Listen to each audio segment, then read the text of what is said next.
Hello and welcome to the 23rd episode of the ExtremeHW Podcast. Today, we might have a lighter episode, but that doesn't mean that the cast is any less light. With us in the far right-hand corner, we have Chris. Yeah, I got a Corolla. Wow, dropping the first topic during the introductions. Yeah, What, did they it's have to put exciting. in? Does it have hand controls for you on account of your diabetes and you don't have a feet like your feet? Well, anymore? it's an automatic, so I don't have to be concerned with the clutch, that's for sure. But yeah, they just No, but like the pedals. yeah, they replaced them with paddles. Oh, okay.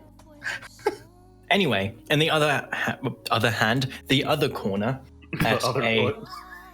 on the other foot, right, we have our, Simmons, Yeah. the not obese American. Hi. Yeah. Yeah, Frick's dead, by the way. He's not here. Yeah, he had, Frick's he, not he had a actually heart dead. attack. No, Frick has just contracted the COVID-19 virus, and his horse genetics are currently fighting it off in the best way they can. Ripping shit, dude.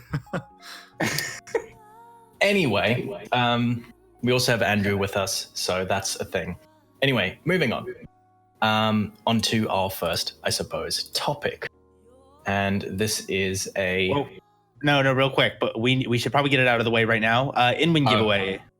Yes, this week, actually month, it is the power supply, which looks really cool. It has RGB if you're into that kind of thing. We won't judge, it's fine. But most importantly, it is actually a very good unit. I believe it's gold rated. It is, yeah. It is Gold rated. So Fully this is modular as well. This is the 750 watt one, right? Yeah, it is. Yes. The premium basic, yeah. Fully modular.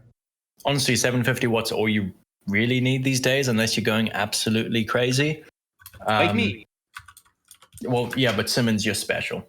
And not in a good way. Open up my screen. That was probably a bad thing. Yeah, Simmons is special. Anyway, Simmons wants the Corolla Type R.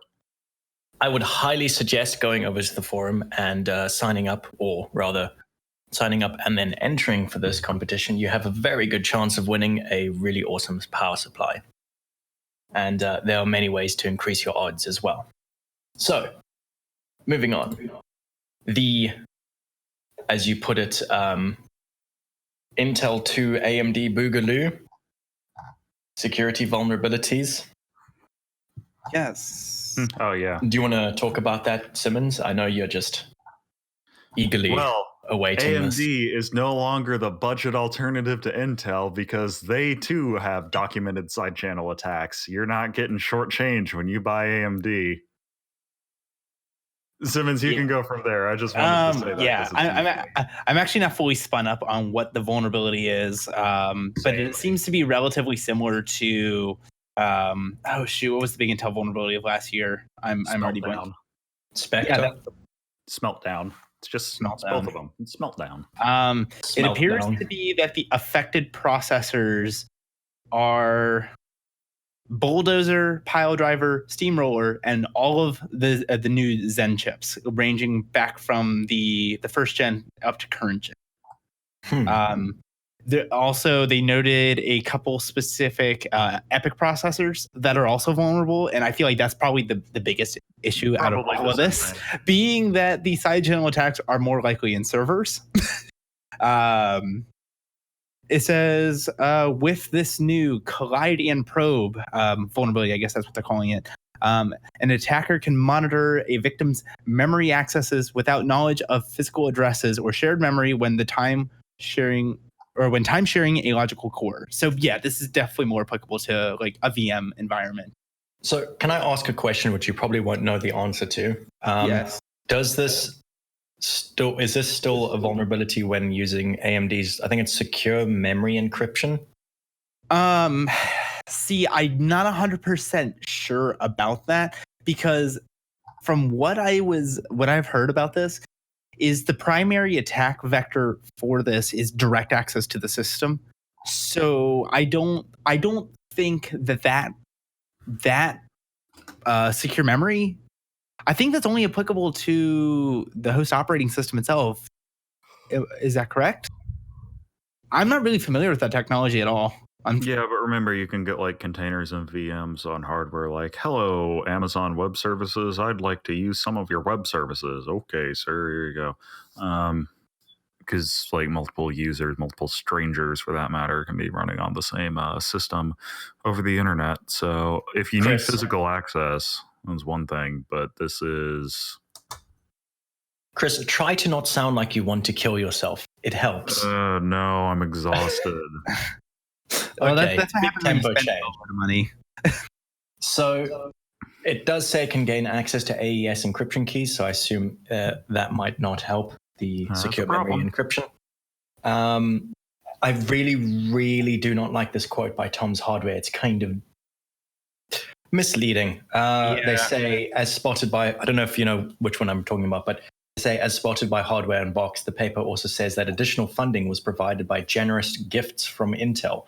Keep in mind that this is the same group that discovered like Spectre and Meltdown and Zombie Load and several other vulnerabilities on ARM and one on IBM. Like, these guys are not getting paid off by Intel to make AMD look bad. These guys have made a name for themselves. They are good security researchers. And it's one of those things is like, I'm fairly certain AMD does sponsor some of this research as well, because once the stuff is discovered, then these companies can actually do something about the vulnerability. They can do responsible disclosure, which they did. The university says it disclosed the vulnerabilities to AMD on August 23rd last year. So it has been 6 months, 5.5 months. How long ago was August?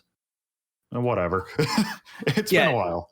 But they basically gave them time to do something about it. And as far as I can tell, it's just a firmware update that will mitigate the issue. I don't know if any testing has been done to see if there's a performance hit yet, but it's worth looking into in the future. I guess we'll find out if it really is a significant issue.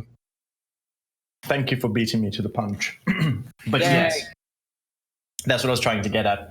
The way they structured that paragraph seems very...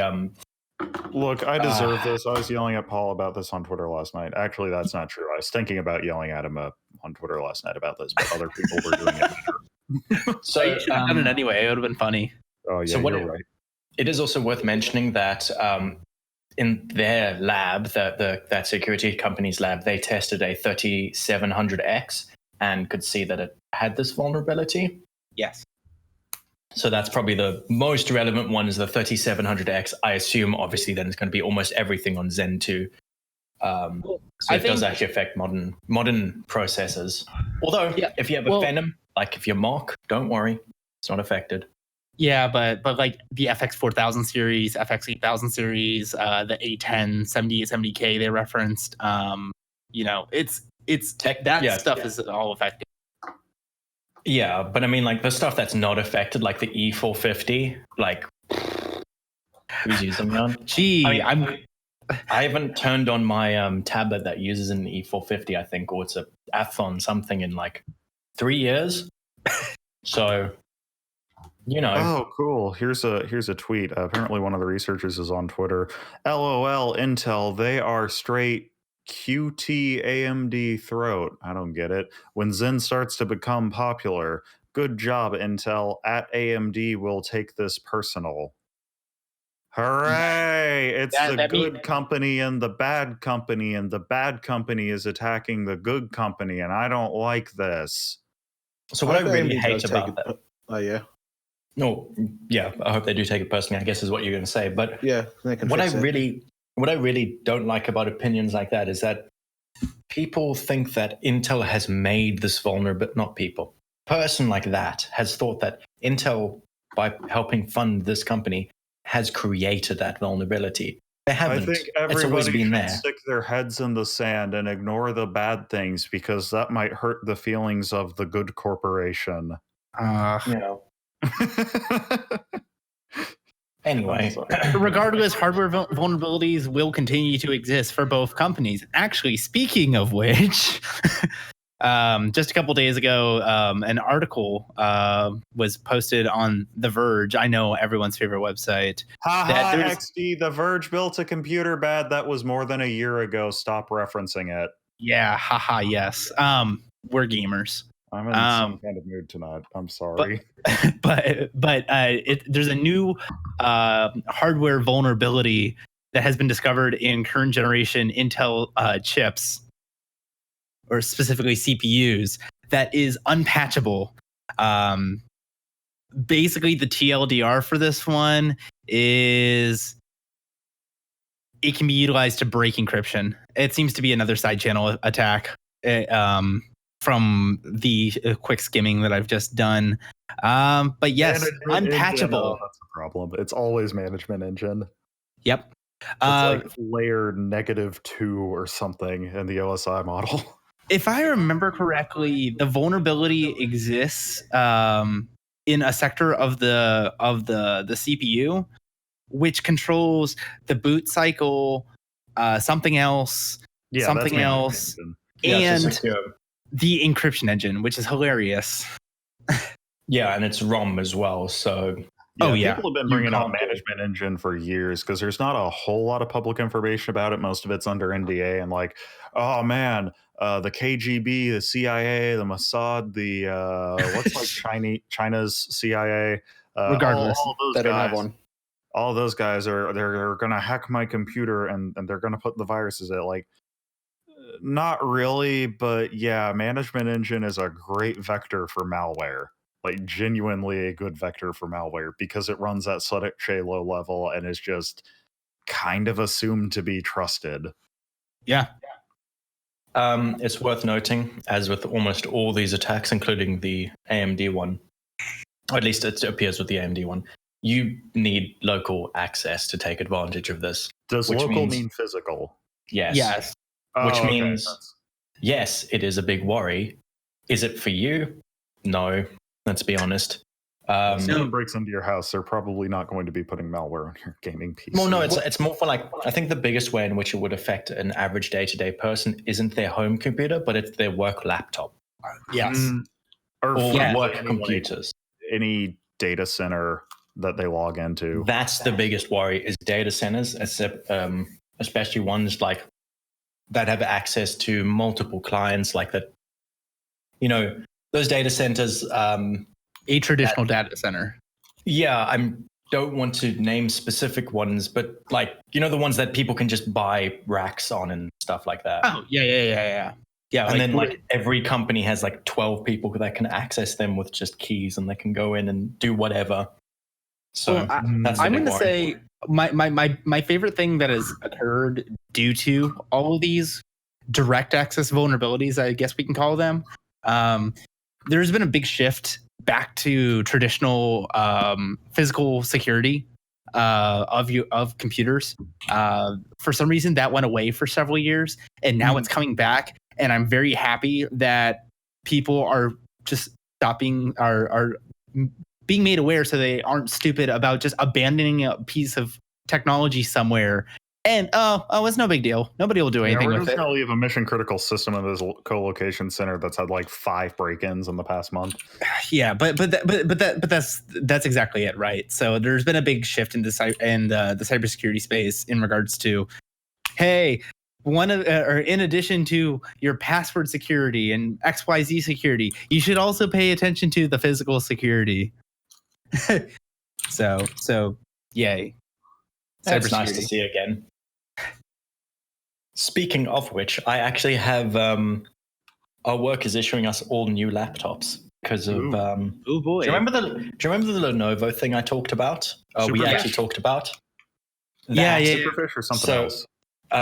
2 different things. So yes, one, the Superfish. So we've got 2 SKUs of work laptops. One is affected by Superfish. The other one is affected by the Is it Lightning or Thunderbolt ports dying? The USB-C ports dying. A whole bunch of people are having them die, and it's just really funny.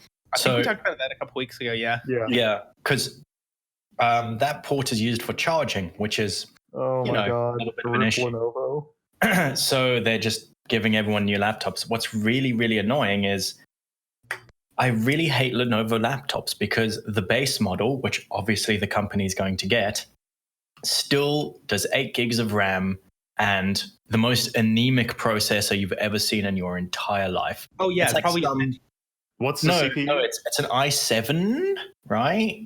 But Right. it's 4 cores, 8 threads, 1.6 gigahertz. And but no, it boosts to 3. No, it never boosts to 3. It is What's the, so thermally limited. What's the i7 model? It is an i7. Oh, I don't know the number, but it's like 8,450 or something.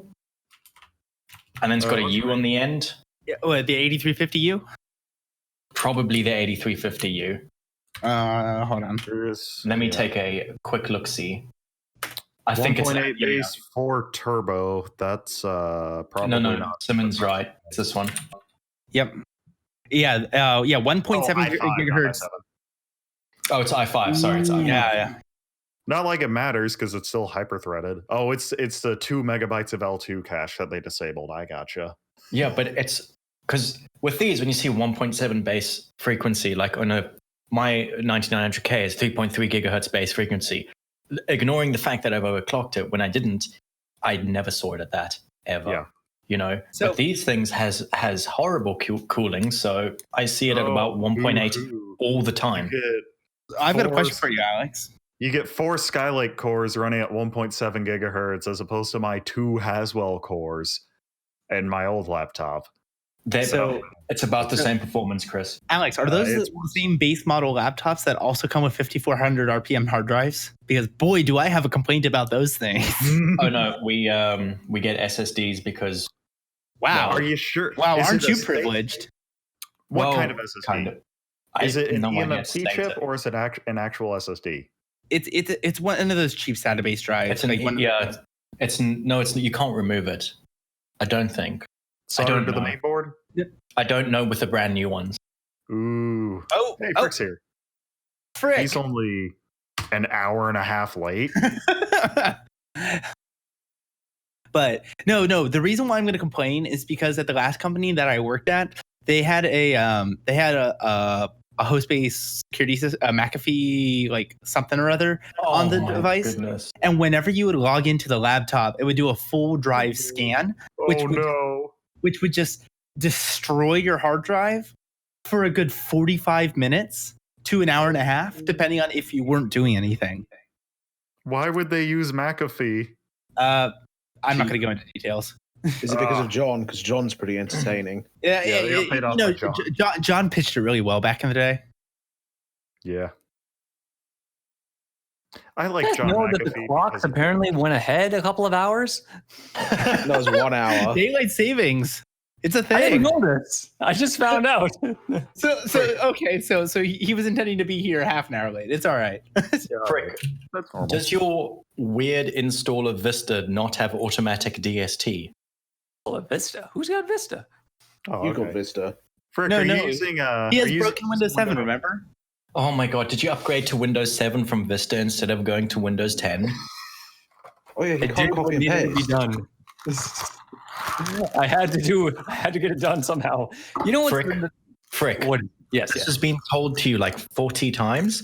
I will offer you a Windows 10 key if you just install the bloody thing. Same. I'll go halvesies with Alex. You know, as much as I refuse to fund you. As much as I appreciate Chris, the magnet link, I'm sure you'll give me. No. Look, I'm not a Corolla. Frick, this is not a question. This is not an option. This is not if you want to take it. You're going to install Windows 10 tonight. Tonight? Yes, tonight. Tonight on E. Tonight we install the Windows. We'll live stream the whole thing. Make millions. On what? You're going to live stream on what computer? The one that you're installing Windows 10 on? No, the one that's got Vista. Point my webcam at the screen. No, you got to use a capture card. Are those even like relevant? Those, like hodgepodge. Well, that was like the thing like when streaming first started, right? When like Call of Duty streamers were doing it, they had like big ass capture cards. Are absolutely still relevant, dude. Mm-hmm. Because the thing is like competitive gamers. I'm saying that with air quotes that nobody can see, but they don't want any other processes running on their system that they're playing these games on, so they'll have a dedicated stream PC. Really? Oh yeah. Okay, Elgato HD60 Pro. It's like $150. Hey, Frick, I'm stuffing my face with Girl Scout cookies. Number one, they've gone up in price. Got a box for $5, only 15 cookies. I can taste the 33 cents a cookie and I don't like it. But number 2, Samoas. What do you think of them? I feel like the thing that nobody talks about with Girl Scout cookies, like there's some sort of exclusive prize. You don't have to wait until like a certain time of year to get them. You can go down to Aldi and buy them year round. And I'm sure they don't have the Girl Scout branding. Well, we've got an Aldi up in town now. Technically, no. If we're looking at the ranking of Girl Scout cookies, Samoas would be like number 8, with Thin Mints being number 1. Shut up. Samoas are good. They're good. Well, there's like 15 brands. There's like 15 different varieties, so that's not bad. Middle of the road. Yeah, shut up. Are you saying it's better than Thin Mints? I don't believe you. Are you saying it's better than Thin Mints, though? Oh, Thin Mints. I mean, Thin Mints just feel overrated to me. Oh, dude, no. They're just so hyped up. Okay, they cannot live up to the hype. Chris, you gotta understand the pro strat here, which is you gotta freeze them. Yes, agreed. And then you eat them with ice cream. Vanilla ice cream. I've not done that. This is why you had your feet cut off. Chris. How many cents worth of cookies did you just shove in your mouth? That I have 99 cents in total so far. Nice. All right. Was that in the one? Just rounding. What's that? I want to try the Toffee-tastic at some point. I have never had Girl Scout cookies in my life. Well, sucks for you, buddy. The only one worth getting are the Tagalongs, the Samoas, and the Thin Mints, in my opinion. Yeah, Tagalongs are good because they'll kill me.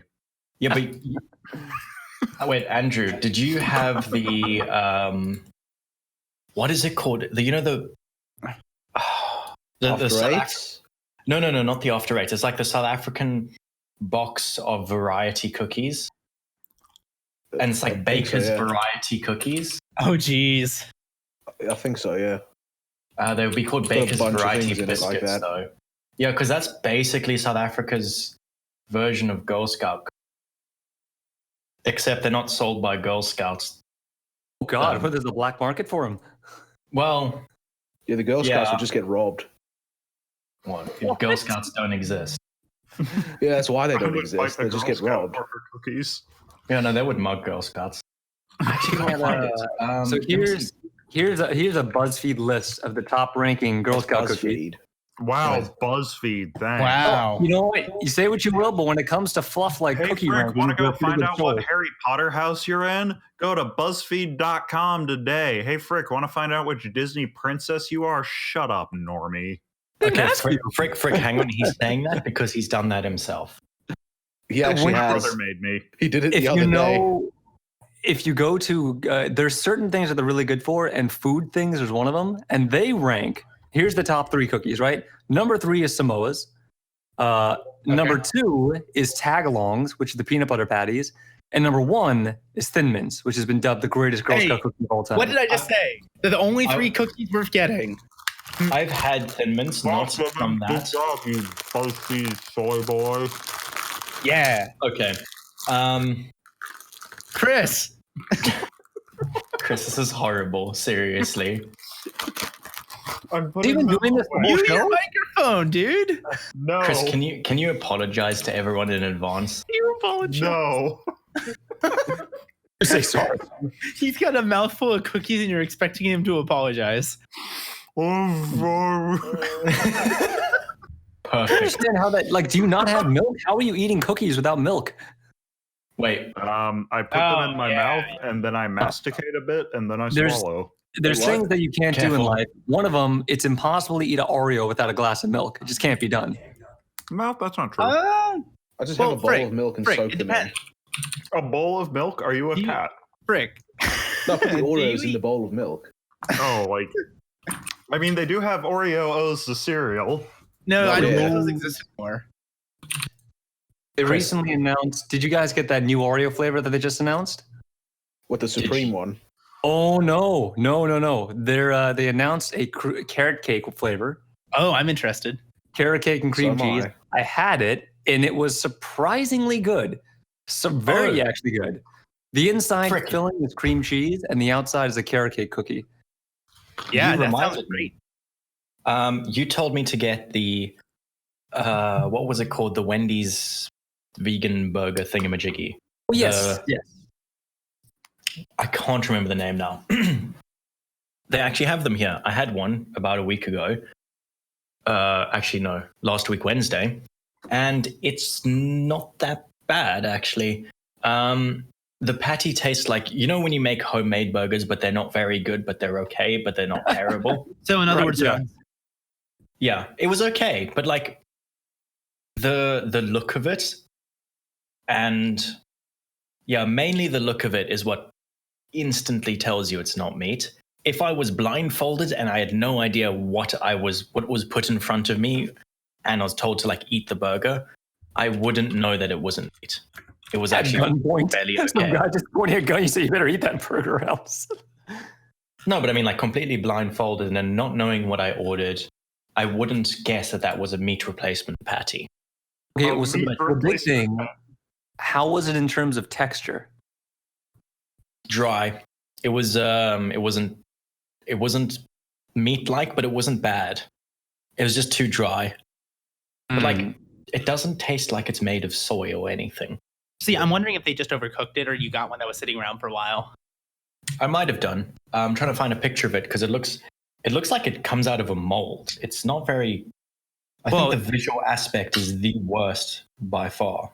I mean, I'm not surprised that it comes out of a preform or something. Like, that just makes sense to me. No, but you know those like plastic... Oh my goodness, WhatsApp as a dark mode. Sorry. You know those good... What? Yeah, WhatsApp as a dark mode. Since when? Like now. Like right now. Oh, wait, you're on Apple product. That's right. Oh, wait. Doesn't it have it on Android? It does. It was supposed to, but I've never been able to figure out how to turn it on. It just goes according with my theme. Like it switches according to the sunset between light and dark mode. Anyway, that's a complete distraction.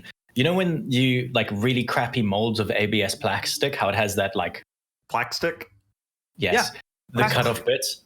Yeah. The meat had that, and it was... Yikes. That ain't Hello, good. yes. Can I get injection molded meat replacement? I want carbon nanotubes around my 3D printed meat at all times. Where did I send the picture? I swear I sent it on here. You no. did, I think. Okay, I'm it's in voice lobby. Hey, Alex, would you mind if I cover a topic real quick? Because I think it's funny. While I search for the burger, you do that. Oh, okay. God, we're a tech podcast, aren't we? I do have...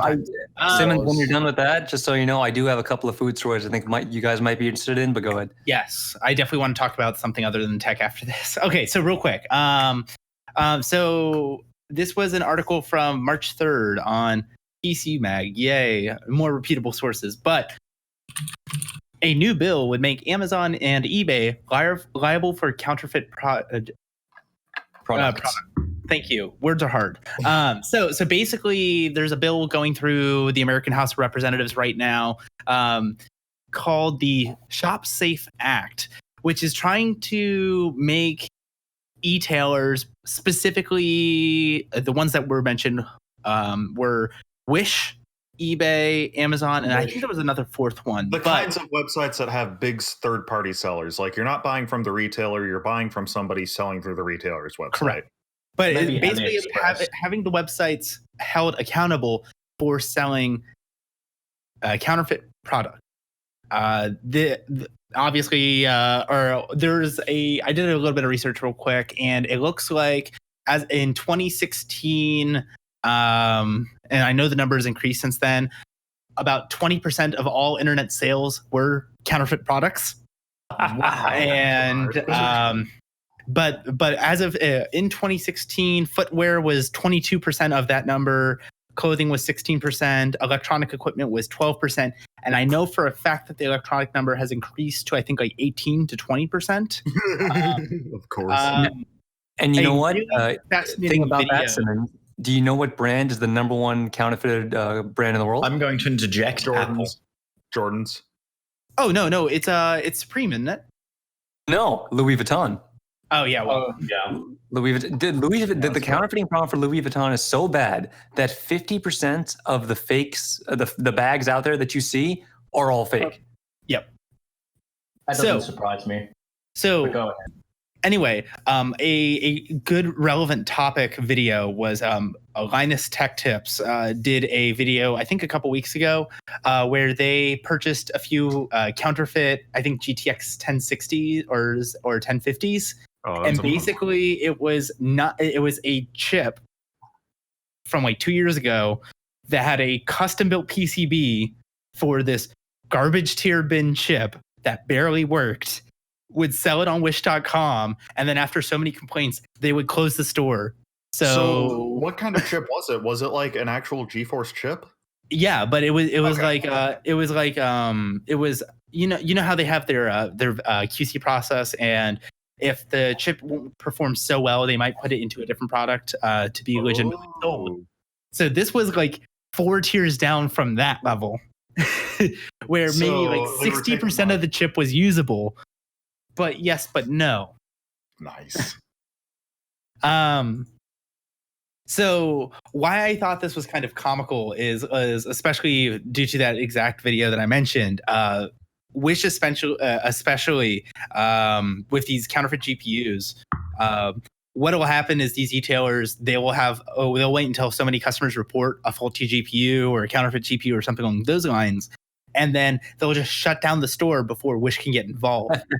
What I did find out after the fact, Wish still will refund you for the graphics card if it is illegitimate in some way or another.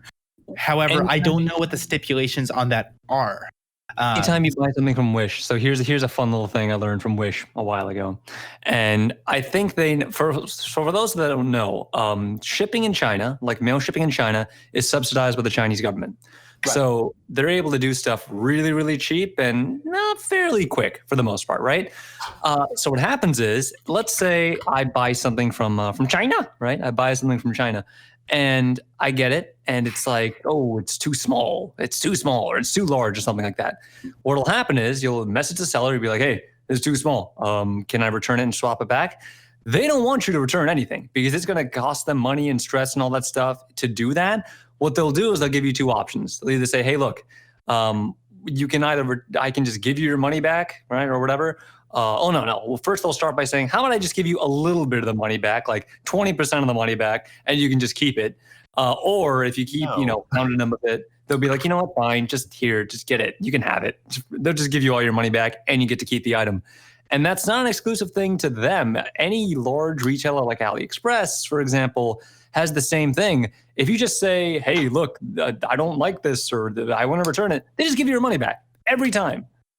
Yeah, I managed to do that once. I've got a mini PCI Express SATA adapter for if you want to add more SATA ports to your laptop. I've got one of those, and I didn't pay for it, or rather I paid for it, and it was not the chip that they advertised. And I said, hey, this is the wrong chip. And they said, well, that sucks. Here's your money back. Go ahead and keep it. Yeah, cool, I'll take it. That's I great. think that might have been an American seller, but it's just I want to deal with it. I'm not saying you should go and exploit this, but if you want to feel like you're making something happen and taking down that horrible industry. Last I checked, we were still in a trade war, and I'm gonna do my part. It's all about protecting our American IPs by any means necessary. Mm-hmm. My American IP is 69.135. 69. That's a funny number. Nice. That's actually my IP, by the way. Great. Yeah. Let's just. Can you tell me the rest of those numbers? I want to try pinging you. Well, I have ICMP disabled, so no. Also, I finally set up my MikroTik to be like an actual router now. Well, not a router, it's a switch plus firewall because I have my other router.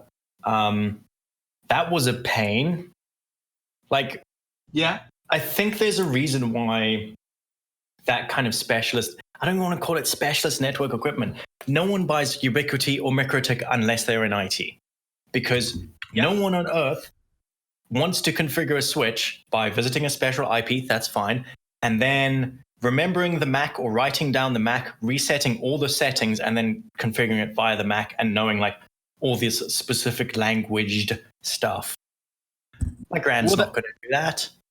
See, I know within the past 5 years, for a lot of that kind of prosumer. Thank God it's got a GUI now. But yeah.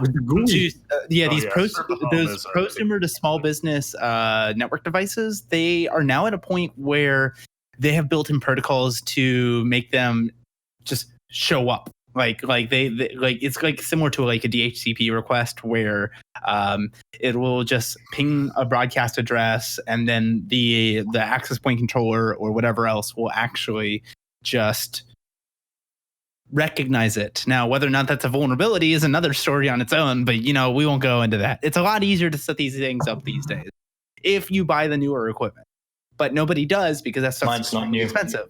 Exactly. That's why I didn't. ATMs are still running Windows XP. See, this is why you just need to join the Cisco CLI exclusivity master race. I'm cheap. That's why I bought a MikroTik. Oh, same. I bought my Cisco switch for $40. Is MikroTik a Russian company? Slovakian or Czechoslovakian? I was going to say, yeah, definitely. It's kind of interesting. Iron Curtain, but I'm not sure. What I find very interesting is there's a lot of companies around Latvia, Slovakia, Czechoslovakia, and Russia really that are all about security. I mean, we've got Kaspersky, Bitdefender, Zabbix, which isn't about security, but monitoring. Remember that time the CIA made like hardware backdoors in U.S. companies? Can't really blame them. They're also really big on audio products. The biggest microphone, I think, manufacturer. No, I'd say that'd be from Japan. No, I think Blue Microphones is from Latvia. Yeah, but Stax is from Japan. Yeah, but like I'm talking about the most the meme that lives up to the hype. Well known. Yeah, Blue makes the Yeti. I like the Blue Yeti. It helps. I was gonna say you are missing the point, Frick. Stax is the meme company in the headphone world. Have you listened to Stax? Simmons, you like headphones. Have you listened to Stax? I have never had the opportunity to even be in the same room as a pair of Stax. They're the ugliest headphones on the planet. I'm aware. I'll post a picture in a second. I'm going to get Stax, so I'm better than you. So there's like an audiophile headphone company in downtown, and I went there to try out a bunch of different headphones. It was really, really cool. Mm-hmm. Ooh, those Stax I love those are interesting. Stax. Yeah? So I've had HD650s for almost 10 years now. Mm-hmm. And I know their sound signature and how they change with different amps and stuff. Like, I am so familiar with them. I've tried HD800s, was not impressed. Like, you can tell they're better, but it's like, this is $1,300?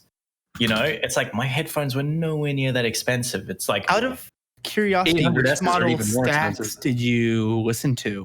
Base model. Like so the square, I can't remember the name exactly, but it was a base model with a base model. The L300s. Yeah. So L300s, and then it had what do they call? They don't call it an amplifier. They call it a.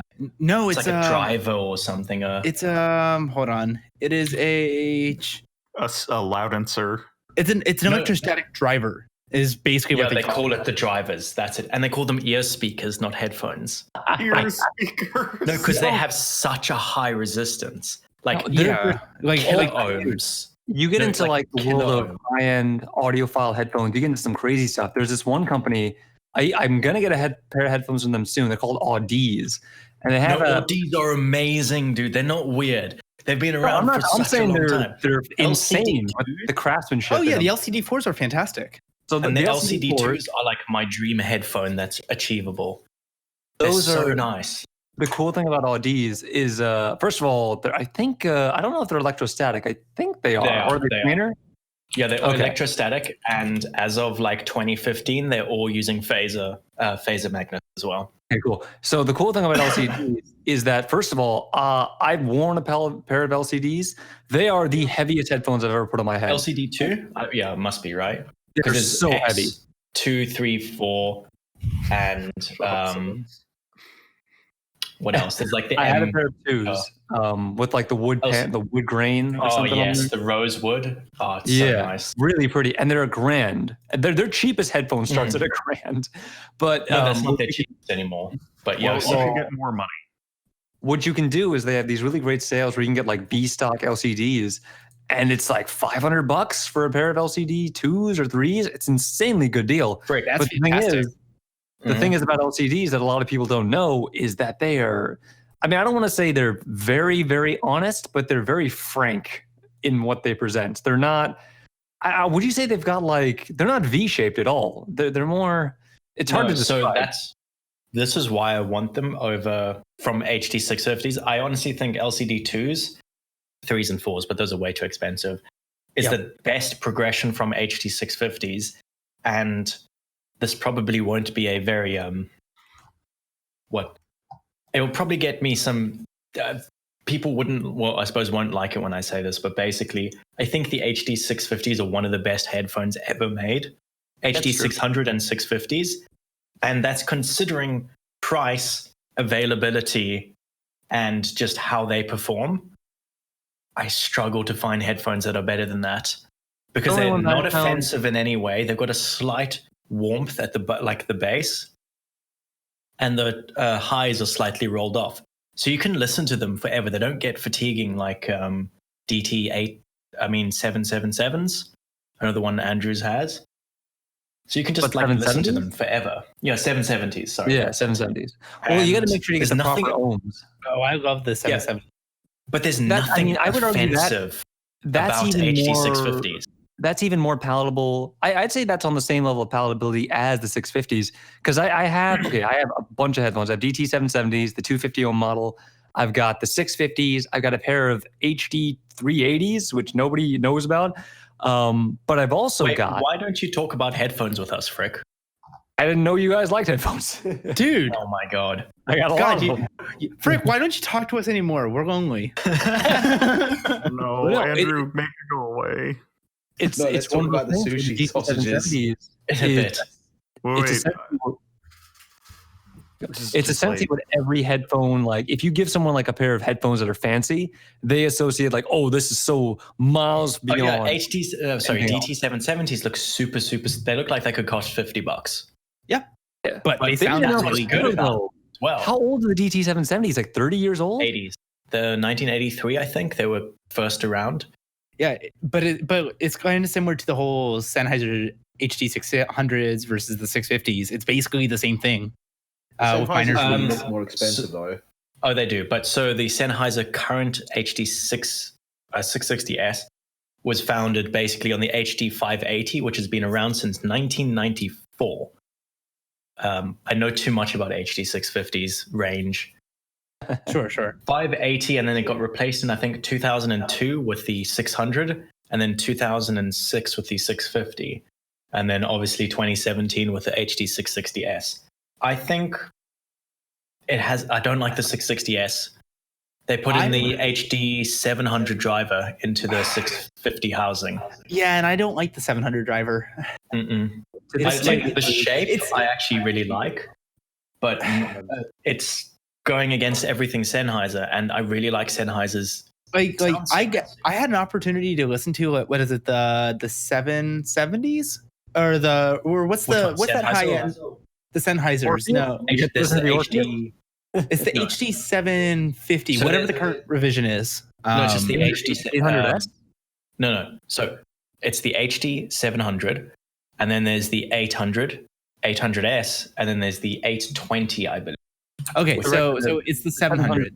It's ridiculous. So I had an opportunity to listen to a pair of those like 3 years ago. Yeah, they were just, they sounded cold. No, they've gone exactly opposite of Sennheiser's sound signature. So yeah, what I like is about from like the HD 200s, those really whatever ones in the like $50 in-ears, all the way to the HD 650. They have a very similar sound signature of like warm but not overpowering lows, and then the highs are slightly rolled off and the mids are nice and flat. That's almost all their sound signatures overall. Yeah. And as soon as you get to the 700 plus, it does average to worse lows and much like peaky highs. No, And that was that's the problem with the against all 800. their whole thing. The Yeah, original that was the thing revision with of the the 800 800s. were super peaky highs that were like fatiguing to listen to long term. Yeah, and then the HD 800S, I don't know if you know this, it's basically a mod to like the driver housing and the insides, and that was taken from the Sennheiser forums where people were just doing that. Like 40% of people were doing that to their headphones, their $1,000 headphones they were modifying. I remember those HeadFi forum posts. I remember them very well. Yeah, it's crazy. There's one pair of headphones I've always wanted, but I've never been able to get a hand on. It's the Fostex TX XOs. Dude, Oh yeah. I actually want to talk about those things because I own the Purple Hearts. Dude, these are the wood version, the mahogany peak wood versions are the most gorgeous headphones I've ever seen in my life. Oh my God, they're so pretty. So I posted that frequency graph here, but I own specifically the Purple Hearts, which is that purple line. And okay, so I have they're interesting. They're some of my favorite just casual listening headphones because they are just super comfy and warm and bassy, which I really enjoy. The problem is that they're only like 40 ohm, if I remember correctly. So they're very susceptible to any sort of dirty signal. So like I bought them so I could listen to some decent headphones on my phone at work. And they were fantastic for that.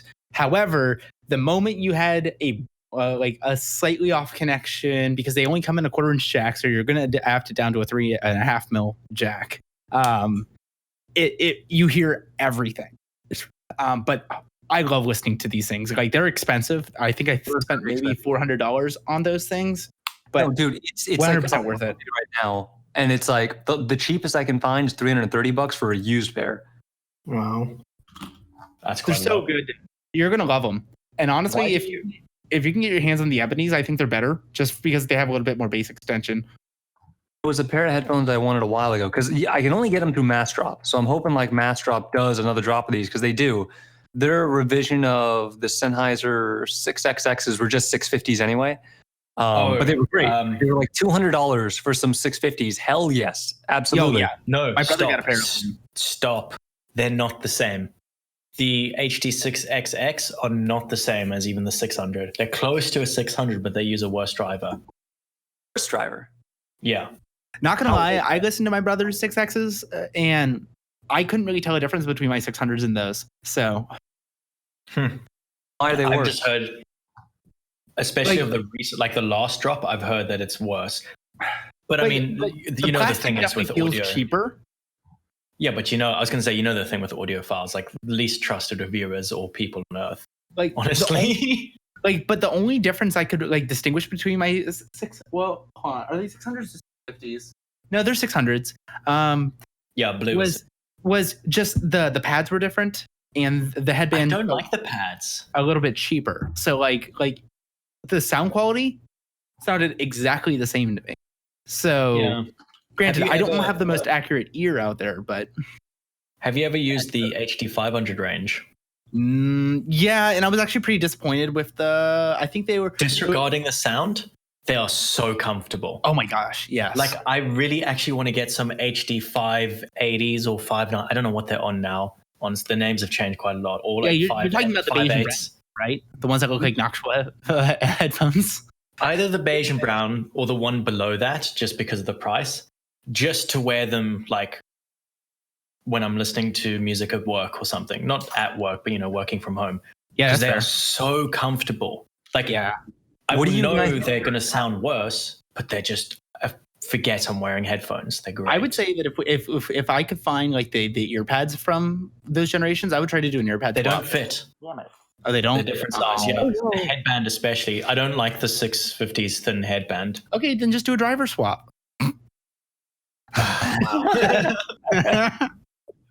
What are you guys using for naps? Because I just bought a Fio M9 a while ago.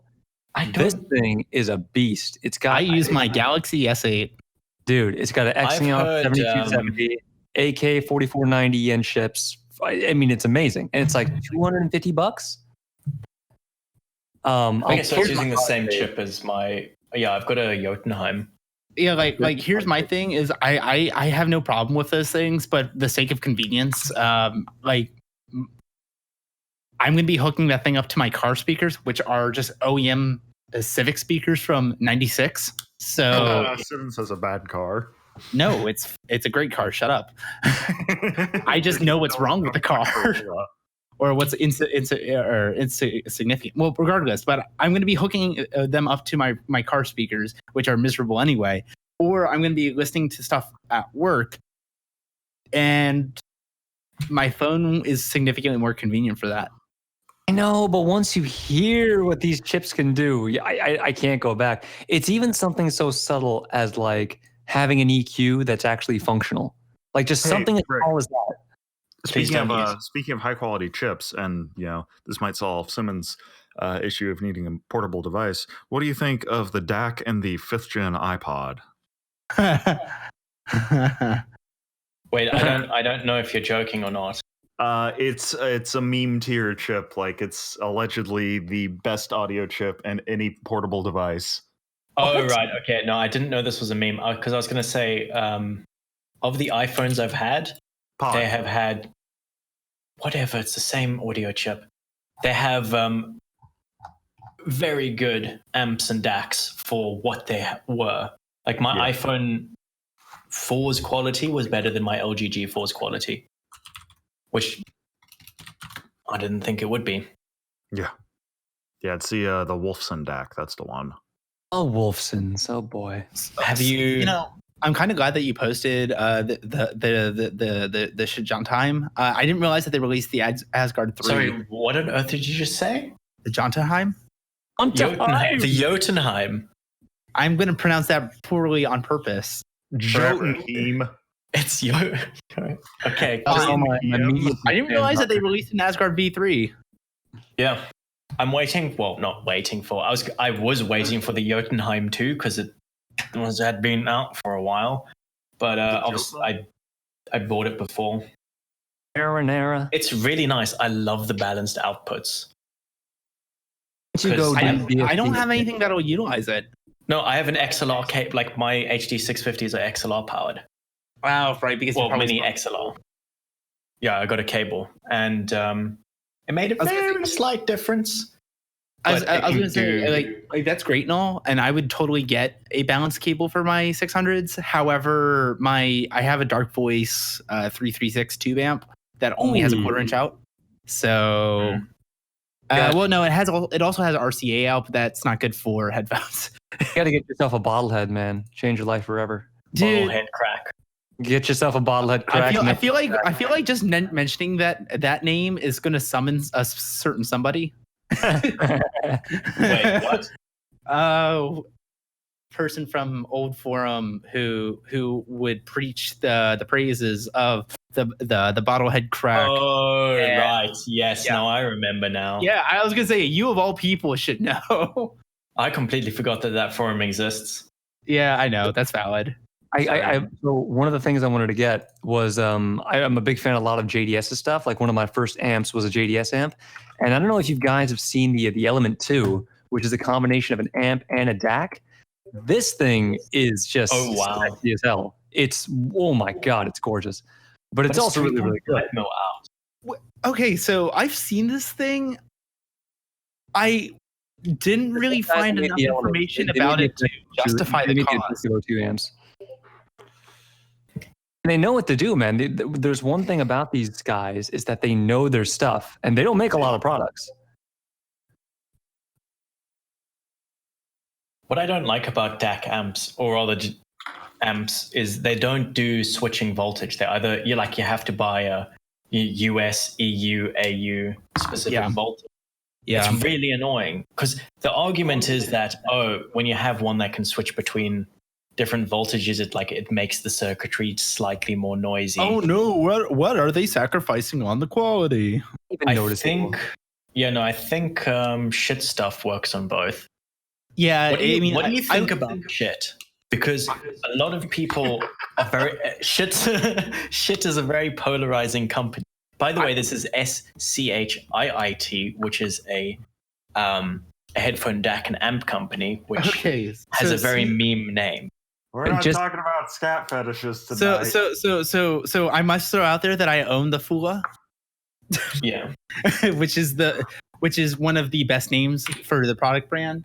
But the Gen 1 or Gen 2? I have the Gen 1, but my brother owns. We got him the Gen 2 for Christmas, and he's loving it. My brother got him the Fula 2. I got him a pair of the HE4XXs. Have you seen the new color scheme? Okay, I just posted it there. So like I can dig the gamer's color scheme, but personally I really like what they've done more so with like the Asgard and the second tier products, because you can get either the brushed aluminum look or you can get the sandblasted black with the silver, which I really like. No. Have you seen it in person? Yes, it looks so good. It's horrible. It's because awful. the brush finish is so good. I thought it was going to be brushed black. Okay, but keep in mind, just dotted first Gen Fula had that speckled look to it. So, yes, I mean, but it's just that but black. Okay, but that's all bad. they're just That's ripping worse. off the objective amp with that. Like, that looks like a crappier version of the O2. The O2, so I don't know if you know, but the Magni Modi stack was like very similar to the O2 in terms of price to performance. Both were around $200, and the Modi and Magni combo was a bit warmer, and I think the amp was better, but the DAC wasn't as good, and it was the other way around with the O2. Like, it was colder, DAC was better, but amp wasn't as good. Yeah, so that's actually it's a new revision. So that's all right fixed. now. The new revision of the O2 DAC is godlike. I mean, it's really, really good. Is it? Because I've got the Gen 1 Mastrop ODAC, and I really like it. So, as I was going to say, what do you think about shit? Because apparently, from what I've seen, it's very polarizing. Either people love them or hate them. They're a meme company. I mean, if you've read any of the stuff on their website, they're hardcore memeing. Okay, dude, your FAQs are just great casual read. Sorry, their product. What do you think about their products? Regardless of their meme stance. They've managed to keep their entry-level DACs and amps at $100 for a while, and that's I respect that. But if you're asking me if I would get them over something like an O2, probably not. Even for a first timer, if someone's getting into audiophile and like headphones for the first time, I'm not going to suggest them to get a DAC combo like the shit in Magni and Modi. I was like, just get yourself an O2 and just never worry about it again. Yeah, I suppose that's actually a pretty good point. We should probably move on from headphones. We've been nerding out over it a bit too much. Get this podcast. I got some food news for you. Some very important food news. Yes, tell me about some food. And perfect. I'm glad Cynical is here. Mention food and Chris comes back. Yeah, right. Hi, Chris. I was gonna go to bed. I'm tired now, and you people are talking about. Okay, we'll be quick. So Cynical, you'll this is relevant to your interests.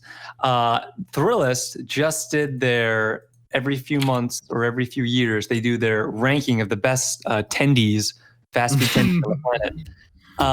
And you will not believe who is number one. About the tendies. Man, you're speaking like Bubba Burgers. You're not going to believe who number one is. Bubba Burgers.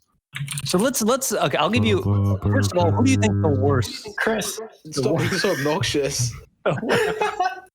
Who do you think is the worst tenders on the planet? What fast food chain is the worst? Fast food. McDonald's. No, Burger King. I really have not had a whole lot of fast food chicken nuggets. I've had McDonald's and Wendy's, and I guess Chick-fil-A as well. I think that's it, though. I'm still saying who do you think is the worst? Okay, so who's the worst, Frick?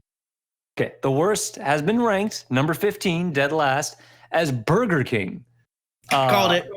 Mostly because, one, there's barely any chicken, and there's massive amounts of breading. Yeah. Way too much breading. They don't taste like much of anything. Yeah, that seems to be a theme with a lot of their stuff. But the top three, now we're getting to the good stuff. The top three. Number 3 is Culver's. Never been there. Yeah, I would assume nobody here has been to Culver's except for me. No, never. They're a Midwest chain. Super good. Known mostly for the fact that you get a free ice cream cone with every order, which is pretty awesome. Hell yeah. Yeah, it's great. Number 2. Okay, now we're getting spicy. Number 2 is Popeyes. Yeah. I mean, fair enough. That's going to cause riots, perhaps. But yeah, It's real chicken and it's cooked in lard. The highlights of this were fantastic breading, extremely tender, and the breading doesn't fall apart from the chicken when you bite into it, unlike other tenders. Fun fact about Popeye's chicken tenders: they come pre-breaded. Do they? Yep. I used to work at Popeyes, so. Huh. I mean, they're good though. Ooh, you're getting me all hot and bothered for tendies. I think I'm gonna go by Cane's tomorrow. Cane's has good chicken. Oh, you know what?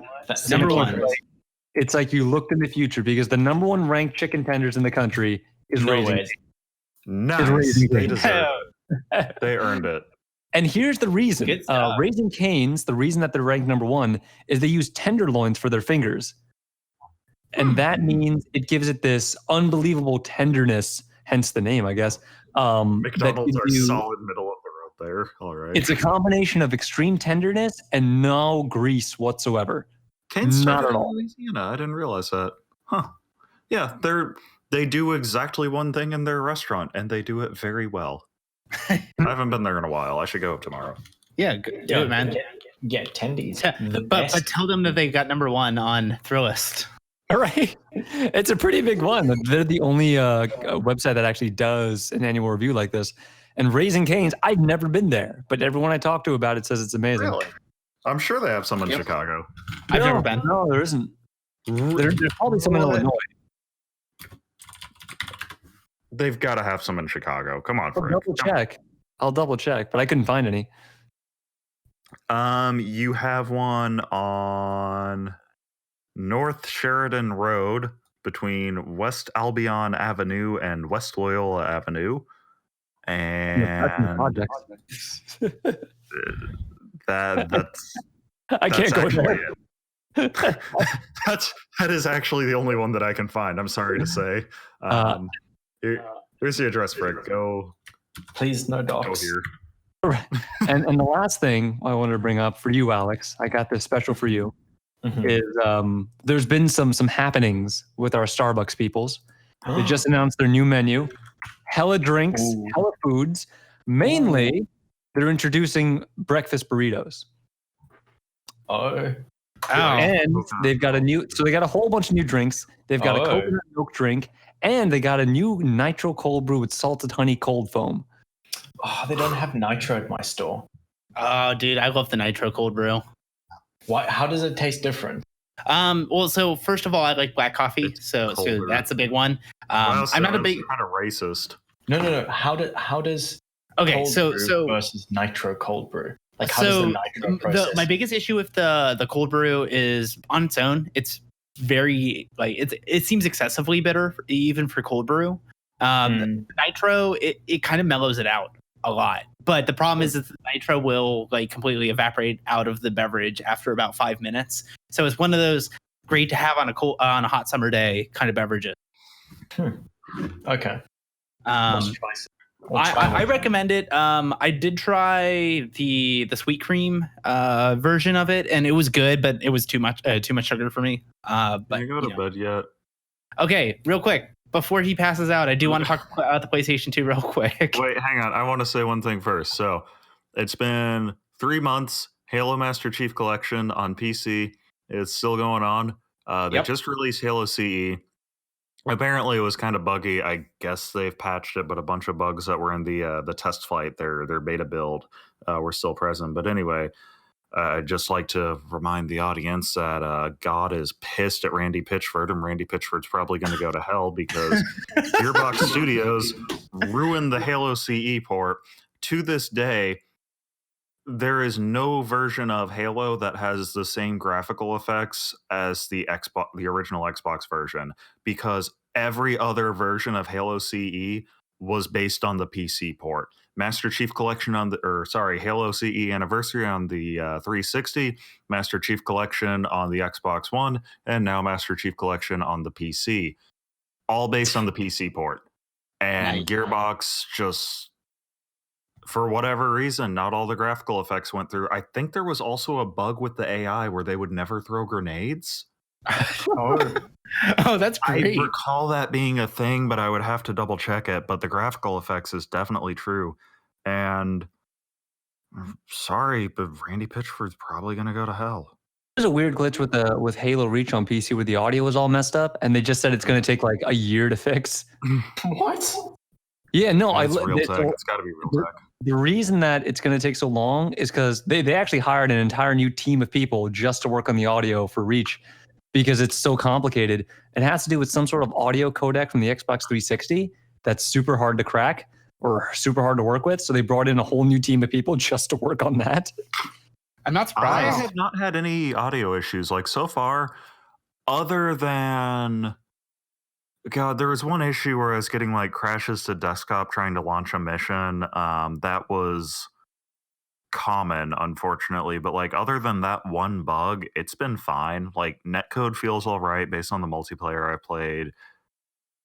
Everything in engine just works. Like I don't feel like it's a bad port. Everything just kind of works.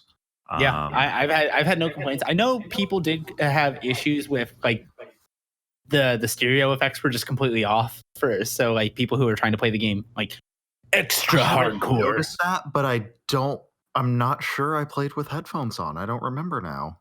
Fair. I mean, like I haven't noticed any like egregious issues, especially since I don't think I've played the campaign yet, so maybe the campaign has something different, but for at least for online play, it's been just fine for me. Yeah. Also, since I've got an ultra wide monitor right now, 21:9 aspect ratios work flawlessly. There is a mod that you can get because unfortunately the campaign cinematics are in 16:9 still. Yeah. But there's a mod that just like allows you to toggle the pillar boxing on the sides of the screens.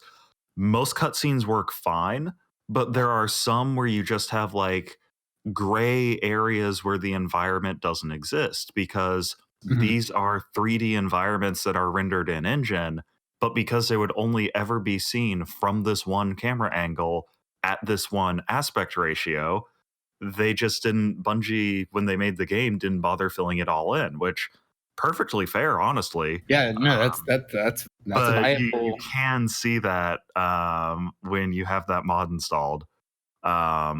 There's sounds kind of comical, honestly. Any of the ones with like anti-dots overlay, how she's got like the little checkerboard pattern, the diamond shape, the offset checkerboard pattern. Any of those, that pattern just stops once it reaches the edge of where 16:9 would be.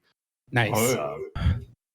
Also, on the final mission, Lone Wolf, cracks, spoilers, I guess, the cracks that show up in your visor are in the wrong position. So I got confused when I first played it. Does that make a difference? Is that just an issue with 21:9? No, I think it's like, put this effect this many pixels from the edge of the screen or something like that. I see. And it is dutifully doing its job, except, well, now the screen's the wrong size. Yeah, so it's only an issue with 21:9. Yeah, but like, no, so far, I'm satisfied with the ports so far that I have seen. Yeah. I also screwed up and bought Reach for $10. I did not realize that paying $40 up front for the whole Master Chief Collection would get you the entire thing. So I'm going to end up spending $45 overall to basically the net result is I'm going to spend a $5 premium for the privilege of not owning Halo 4. Yay. Nice. Spent $40 on that shit for the 360 when it came out. I played through the campaign once. I tried it a second time. Xbox crashed halfway through the second mission. Never touched it again. I mean, that's valid. That was years ago. Like, very shortly after it came out. Oh my god, that's like 7 years ago, isn't it? When did Halo 4 come out? Yeah. Yeah. Anyway, I think we've been PS2 rambling. used to have one. No, Played lots of Tony Hawk. So I was going to say, who all actually owned a PS2 here? I did. Frick, I did you? owned like 3, honestly. I had a PS2 Fat and 2 PS2 Slims, 1 silver and 1 black. Oh, this For is what actually, have 3. purpose? didn't they like remove the Ethernet cable, like the Ethernet capability from like the later PS2s? Yeah. Don't think I ever used it. So yeah, I don't know. So Is there a anyway, LAN port built in? There was on the Fat Edition, if I remember correctly. Okay. They probably just moved it to an adapter. I couldn't see them getting rid of it entirely. That'd be You're seeing that Sony does, like when they make revisions of their PlayStations, they always like remove features. Like with PS2, they remove the Ethernet. With PS3, they remove backwards compatibility and Linux. That one actually makes sense because the original PS3 models had a PS2 in them. Like, it was hardware emulation. It had like that was an emulation of all of that hardware. So fair enough if they're going to get rid of it because that's expensive to ship. No, but I remember distinct issues with running PS2 games on the PS3. Some games scaled up just fine with the increased resolution. Some of the games just ran like ass. Like I'm talking about like 5 to 10 FPS. Everything is like weirdly aliased. The one game that we had the best experience in was Medal of Honor European Assault, because we always used to play that like multiplayer, like party mode style. And for some reason, the game actually looked better on the PS3, but then it would just randomly hang after about like an hour and a half. But the reason why I wanted to bring up the PS2 on, what was it, March 4th, marks the 20-year anniversary of the release date of the original PS2. Nice. The PS2 is old enough to have an OnlyFans. Yes. The PS2 is the best-selling video game console of all time, with a grossing of 155 million units sold. Also had over 3,800 game titles released, with over 1.5 billion copies of just games sold for the PlayStation 2. Honestly, the PS2 was... my family never owned a Nintendo console, which was a really depressing time. But some of my favorite childhood video game experiences were on a PS2. So wow, I'm so sorry that your family gave you a mediocre gaming experience. Well, honestly, like it gave me excuses to go over to friends' houses because we would either get on the GameCube or we would get on the N64 like immediately. God, I wish I had friends. I actually there was one friend of mine in third grade. Chris, what? Chris, you can go to bed now. I spent 35 minutes taking the seats off. Why did he do that? I don't know. It's a very weird thing to do. Yeah. But yeah. I guess happy belated birthday, PS2. I am happy for you. You know what sold? You know what second place is for the best-selling video game console of all time? Yes. No, Wii. No, dude. Okay, the PS2 sold 155 million. The second best is the Nintendo DS, which sold 154.2 million. Oh, that doesn't surprise me at all. Yeah, DS had number one. It had a bunch of revisions, but the DS also was. It was a cheapo handheld. Like it was $130 when I got my DS Lite. Like, it was still close to being number one. Wait a second, do they still sell the DS at all? No. They sell the new 3DS is what's sold now. Yeah. Fun fact. Actually, did they ever bring the standard new 3DS to America as a standalone product?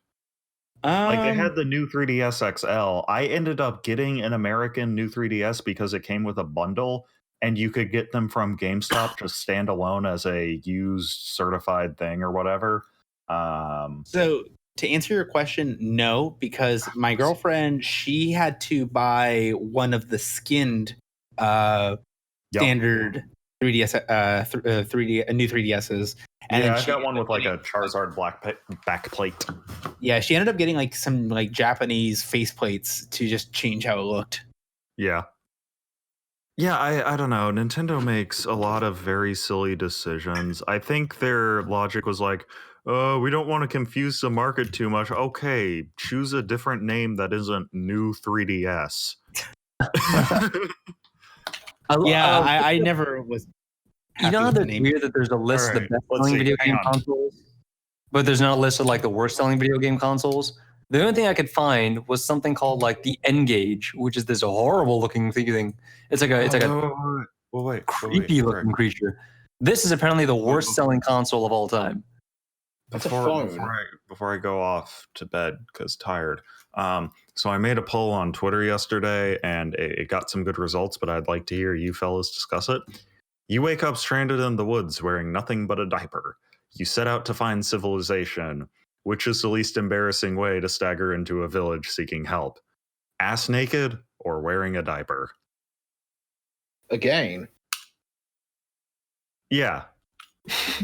Yeah, we're discussing it on the podcast now. No, I mean, like, do I have to do that again? You have to explain it. No. We're just talking about it now. We're discussing it. We're discussing the important things. Well, naked. All right, you're not going to wear the diaper. But if are you really hairy? Yes. I don't know. Do you mean like Hair, me personally? wait. Hypothetical person or you? How much hair is on your body when you're walking to the village? Oh, wait. Well, no. I mean, you've been think- stranded in the woods. You haven't really had time to shave at all, so probably. Okay. Would you say more than 5 inches from any part of your body of hair? I'm glad you clarified. I was gonna say. Wait.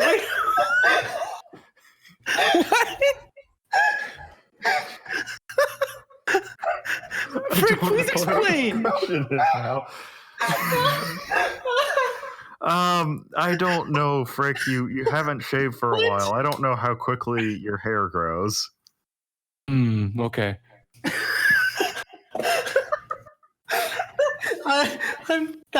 I want to ask to clarify, but at the same time, I can't. Okay. Frick's decision before we move on to the next person. Please, Frick. Naked. What? All right, you're going with naked. Okay. Oh, Okay. wait, hold on. Is the justification that this 5 inches of hair is going to cover up all your genitals? No, It's you gonna got cover up by 4.9. we got to be Stop. 5 inches. No, you said you haven't shaved for a while, so at least 5 Oh inches. yeah, because you've been stranded in the woods. You know, I mean that could be a lot of hair in there. That's correct. I don't know how quickly it grows for you, Frick. Alex, I think this is a great time to wrap up. You tie it What up about with the beans car? and use it like that. Alex. Yeah, it's a Oh. good time to wrap up because we're naked and we want to be modest as we go into the village seeking help. That's why we should keep wearing the diaper, right? How many people are in this village? I don't know. It's just a Are there any village. children? Probably, yeah. Yes. Lots of families with grade school age children live there. Oh no. Diaper. Stop. Okay. This is the end of the podcast now. We forgot to talk That's about the all I'm chicken saying. thing. We go for the dive because all the children. Stop. I don't care, Thank Alex. you. You're editing. Thank you, everyone, for listening. And good night. Bye. Bye.